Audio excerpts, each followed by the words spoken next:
Shabbat Shalom, Temple Beth Hillel. I'm Rabbi Eleanor Steinman here with this week's 2 Minutes of Torah. Before I begin, I want to invite you and encourage you to come this Shabbat at 6:30 p.m. as we welcome our scholar and musician in residence, Ellen Allard, who will be with us to lead us in song and prayer, to lift up our voices towards the Holy One, and to share in much music. This service is appropriate for children and adults of all ages and stages.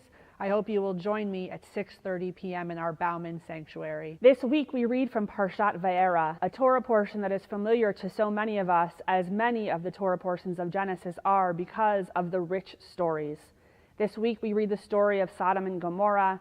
We read the story of Sarah casting out Hagar and Ishmael as she is trying to regain control of her home and her livelihood. We read the birth of Isaac.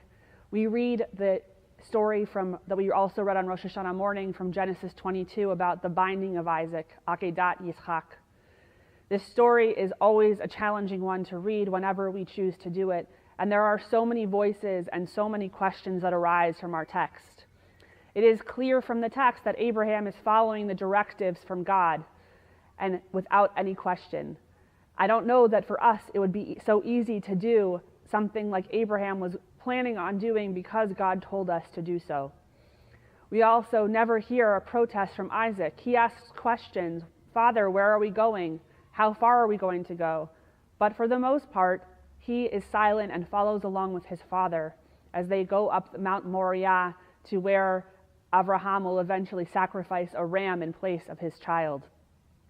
And we also wonder about Sarah, Isaac's mother, whom is silent in this story and is actually never heard from again in the Torah. How must she have felt when her son and husband walked off with their servants? What must it have felt like for her?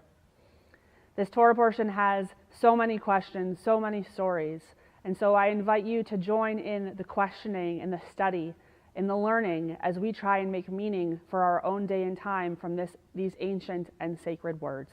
I wish you a Shabbat Shalom.